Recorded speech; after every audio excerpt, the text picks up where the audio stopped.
Very good afternoon to all my dear students. I welcome you all in the Industrial Pharmacy 1.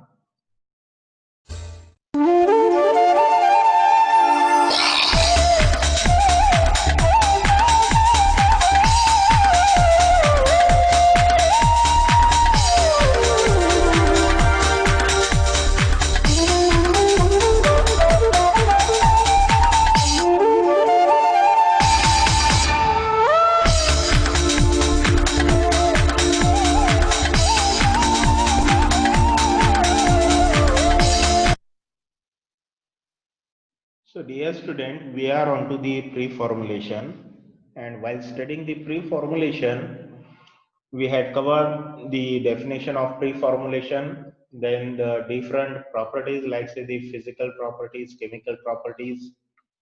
In case of physical properties, we saw the particle size, particle shape, solubility, then the crystalline, amorphous form, polymorphism, their types.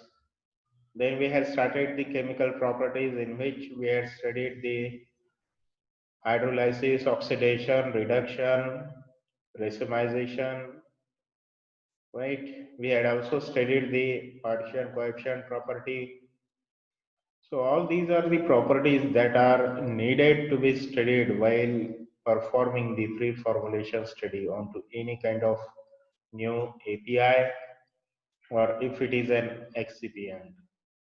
So through these, it should be found stable, effective, and safe, right? Now, while studying all these, we are onto the racemization. So, racemization, that is nothing but the combination of two different forms, that is the L form, R form. L is said to be the Leo rotatory. R form, that is L is also called as the R form, and it is shown as a -1, whereas the dextro form is shown as plus, and it is dextrorotatory, and it is shown as S. Now the racemic nature, that is because of the presence of the chiral atom, that is the chiral group. So what is the chiral group? The group that will contain, or the carbon atom which will contain the four different groups. That is said to be the chiral molecule, and it is responsible for rotating the plane of polarized light.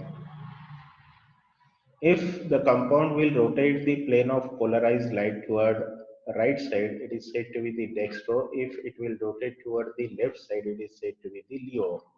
Alternatively, if the rotation of plane of polarized light is in clockwise, it is said to be the dextro-rotatory. If it is into the anti-clockwise, it is said to be the leo-rotatory. So these are the things that are associated with the optical properties and all. While studying this, we are on to the example of thalidomide.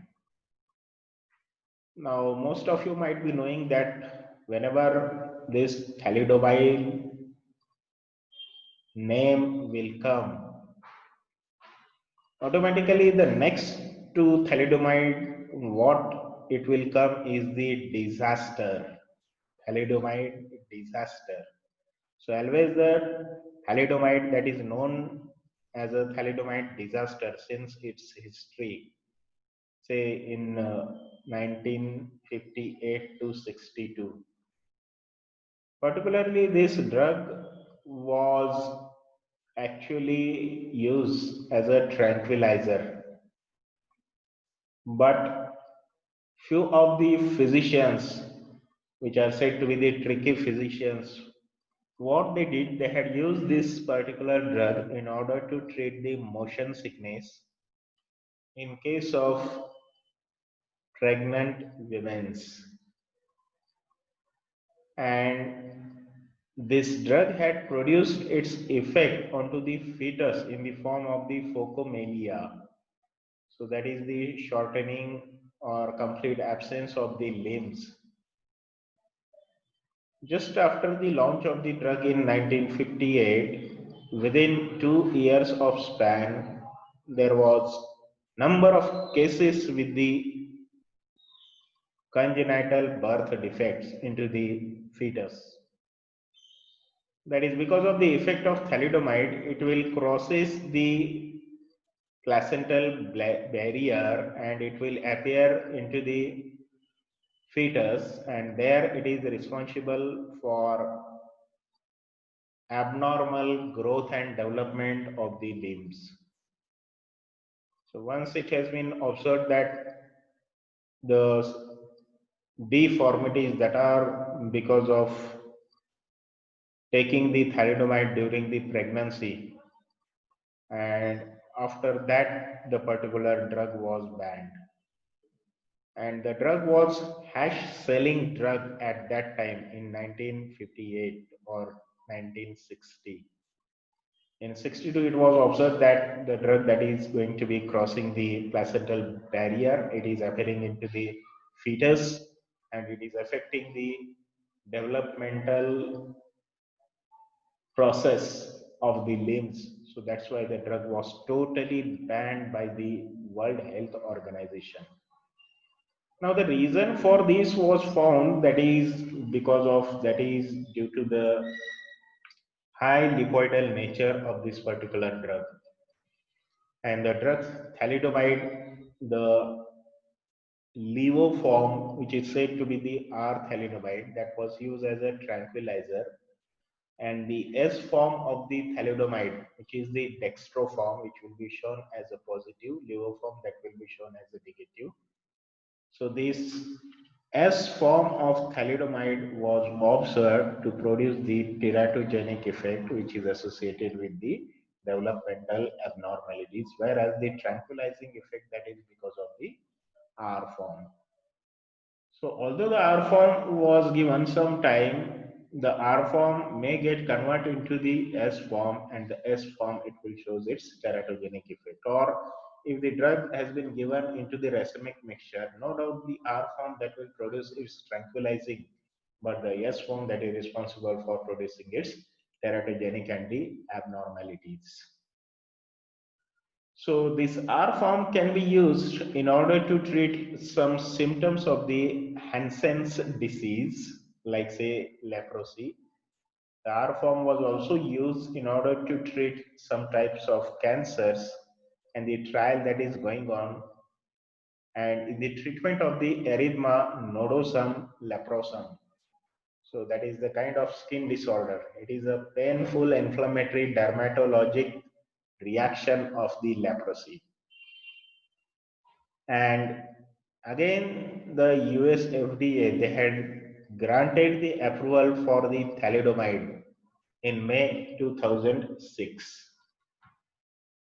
There is a set of enantiomers, enantiomer, that is the two different form, R form, L form, R form and the S form, L form and the D form.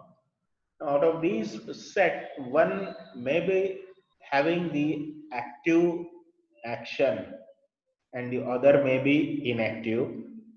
One may be more potent than another one. One may produce the beneficial effect and the other may produce the adverse effect. The enantiomers, they have entirely different therapeutic possibilities, which is expected to be, and one beneficial over the other antagonist. Both enantiomers with equal therapeutic potency and effect. There is existence. There may be presence of a two different sets with the same therapeutic effect, or one may be beneficial, one may be antagonist, one may be agonist, one may be antagonist. Both may have totally different therapeutic effect. One may show the beneficial effect, one may show adverse effect, one might be more potent, another might be less potent, one might be active, another might be inactive. Here you can see the example of the two different drugs. One is said to be the analgesic, that is the painkiller, and another is the antitussive, that is used as a expectorant. Now both these drugs, these are the enantiomers, right? You can see here it is the Darvon and here it is the Novrad. If you just have a look over onto these names, this is the Davron, and if you read this in the reverse order, you will going to find the Novrad.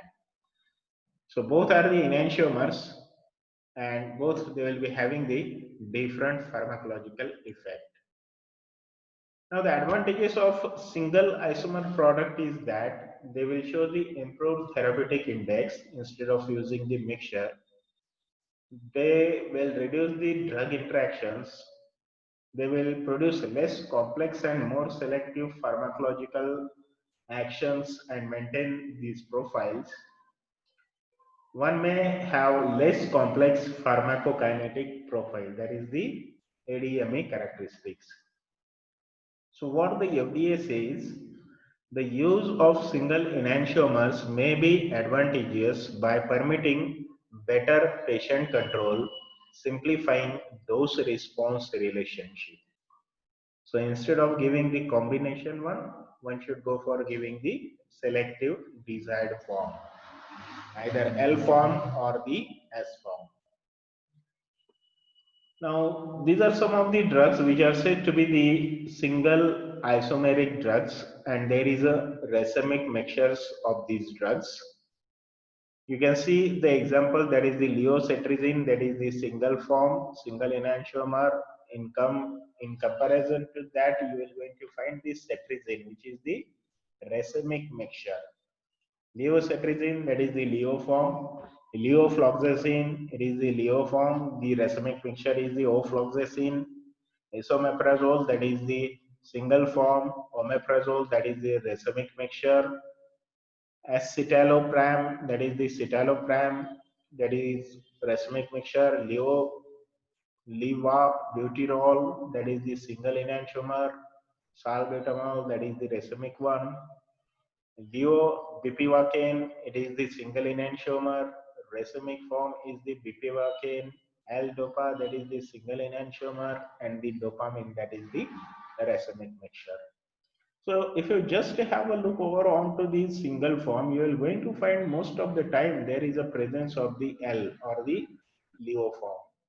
So that means most of the Leo form that is responsible for producing the pharmacological effects. Here again you can see the example of few of the blockbuster single enantiomers which are there in the market with good effect and with potent results. Pfizer's Lipitor, that is in the form of the atorvastatin, and the Zoloft, that will contain the sertraline. Amgen's Epogen, which will contain the epoetin alpha. Johnson & Johnson's Procret, which will contain epoetin alpha. Merck and companies, there is a Zocor, which will contain the simvastatin. And all these are the examples of the enantiomers, that is the single enantiomer, that is the pure form and not the mixture in the form of the racemic one. So the chiral drugs, they will make up 40 to 50% of the market share today. Almost 40 to 50%. That means there is a huge market for the chiral drugs. Now, racemization in case of formulation, in pre-formulation racemization, that must be studied exhaustively. Why it is needed to be studied? Because if the molecule is chiral, check the enantiomers for properties, activities, and the differences. Check for potency, selectivity, ADME, pharmacokinetic, and toxicity of enantiomers. Choose the best suited enantiomers for the formulation. What kind of formulation we want to design, develop, modify.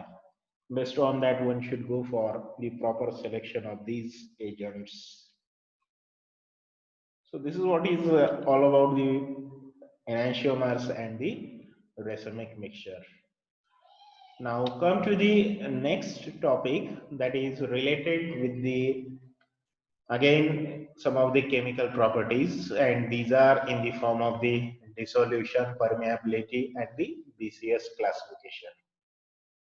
So in the couple of slides, we have to go through the basic concept of dissolution and theories, the factors affecting dissolution, permeability study, and the basis of biopharmaceutical classification system and its importance. And the lesson plan that will move like dissolution goals, basic concept, theories, dissolution apparatus, what are the different types, what are their details, the different factors they will affect the process of dissolution, then the concept of permeability, how to determine the permeability in the form of the measurement with the help of use of the diffusion cell, the various diffusion cells and the demo of one of the diffusion cell, then the BCS classification, its concept, the classification of the drugs based on the BCS with their examples and some of the applications of the BCS classification. Now let's come to the definition of dissolution. What the dissolution is? The dissolution, it is a process particularly when we are taking any kind of dosage form. Again, take the prototype example of the tablet kind of dosage form. When we are taking, first it will get disintegrated, then it will get dissolved. So this is the most important rate limiting and the critical step in the process of absorption of the drug. So the dissolution, that is defined as the process by which a known amount of drug substance goes into solution per unit time under standardized condition. Per unit time. In the given period of time, how much amount of drug that will goes into the solution in the standardized condition, the standard pH, the standard temperature, right? The standard conditions, the standard volume, that is said to be the dissolution. So what the dissolution is defined as what? It is a process. What will happen in this process? By which a known amount of drug substance that will goes into solution per unit time in the given period of time under standardized conditions. So for characterizing the biopharmaceutical quality of a product at different stages in its life cycle, the dissolution that is important. It is also important for choosing between different alternative formulations for further development. If the two different formulations are there, which one will give the faster dissolution? The one which will give the faster dissolution, that will quickly goes into the solution and it will shows the onset of action within a short period of time, whereas the another one which will take more time, it will delays the onset of action. The dissolution testing is an official test. This test is official and it is used in the pharmacopoeias. The dissolution testing is an official test recommended by all pharmacopoeias. For each and every drug, you will going to find the dissolution test in the pharmacopoeia in the monograph of that particular drug for evaluating drug release of solid and semi-solid dosage forms. The dissolution that is applicable to the solid and the semi-solid dosage forms. Now, what are the goals behind study of dissolution? The dissolution that is to be studied to predict the in vivo performance, how the drug that will produce its effect inside of the body. We got the result outside, but whether the same results can be obtained in case of biological system. So that is what is the prediction of the in vivo performance to assess lot to lot quality of drug product when the formulation, when the dosage forms are prepared, every lot that should confirm, that should comply, that should give the result according to the specifications made mentioned into the pharmacopoeia. The study of dissolution that will guide the development of new formulation. The study that is also ascertain the need for in vivo comparative bioavailability and bioequivalence studies. It is a mandatory requirement by the regulatory approval. If you are developing a dosage form which might be either of solid or semi-solid type, if you are not mentioning the details associated with its dissolution, the regulatory agencies like FDA, they will not accept, they will reject the process of approval. They will not approve the drug. And it is responsible to assess the quality in terms of stability, expiration dates, and will optimize the product. So the drug is there, the drug that will undergo the process of dissolution. So this, the rate at which the drug that will goes into the solution, that is said to be the dissolution. Now the concept of dissolution, in order to understand, we have to go through the two different steps. The step one, that will consist of the molecules that are released from the dosage form to media, creating a saturated layer, stagnant layer adjacent to the solid surface. And the step two, that is the drug diffusion as per concentration gradient, from higher concentration to that of the lower concentration. So this is the second step and this is the first step. Now the dissolution that can be given by the Noyes-Whitney equation. So what is the Noyes-Whitney equation? The rate of drug dissolution at a specific time. So that is the modified Noyes-Whitney equation. How it is given, how it is expressed, what is the equation? The equation will consist of dx by dt, that is the dissolution with respect to that of the time, is equal to ADK divided by HCS minus XD divided by V, where A is the surface area of the drug, D is the diffusion coefficient of the drug, H is the stagnant layer thickness, CS is the solubility, V is the volume of solvent available in all these cases, and K is the constant. Now, all these factors that are dependent onto the physicochemical properties. Let us say, for example, if it is the surface area of a drug, the surface area that is said to be the active surface area, which will comes in contact with that of the biological fluid and will goes into the solution. So this surface area that will depend, or this factor, it is depending onto the particle size and the wettability. If particle size is smaller one, there will be a larger surface area. And sometimes it require the surfactants in gastric juice and bile in order to improve the process of wettability and to go solution into the drug. The diffusion coefficient of the drug, it is dependent on to the molecular size. So the physiological properties responsible are the viscosity of the luminal content, stagnant layer thickness, that is the motility pattern and the flow rate, the motility of the GI tract, it will affect or it will fluctuate this layer thickness. Solubility, that is the CS, it will depend on to the hydrophilicity, solubilization, crystal structure, and the physiological properties responsible are the pH, buffer capacity, bile, and the food composition. The presence of food may affect the process of solubility. The amount of drug already dissolved.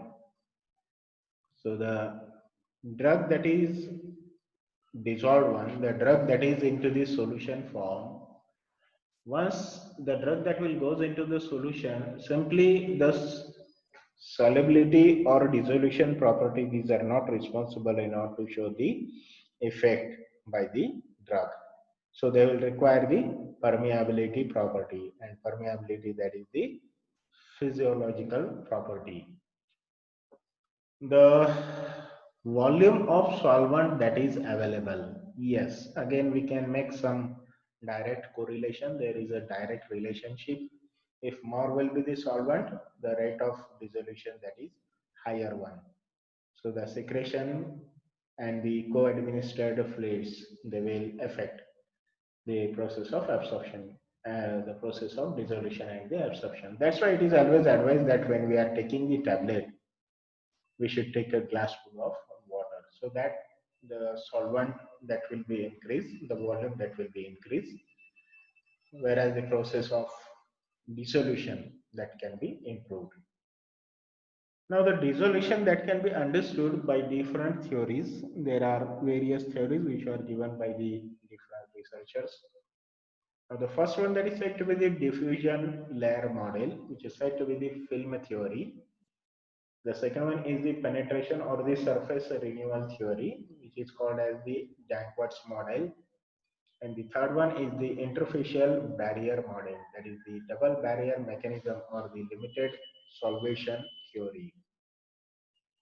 In case of first one, that is the diffusion layer model, that is the film theory, the formation of a saturated stagnant layer around the drug particle in a solution that will be produced, and this is the rapid step. So you can see here there is a solid drug particle. This is the Cl, that is the solubility, and surrounding to this drug particle there is a stagnant layer, and the thickness is the H. So this is the solid liquid interface. This is the liquid layer, and this liquid layer, this is the biological fluid. It will goes into the biological system by crossing the gastrointestinal barrier, and once it will crosses, it will pass into the systemic circulation.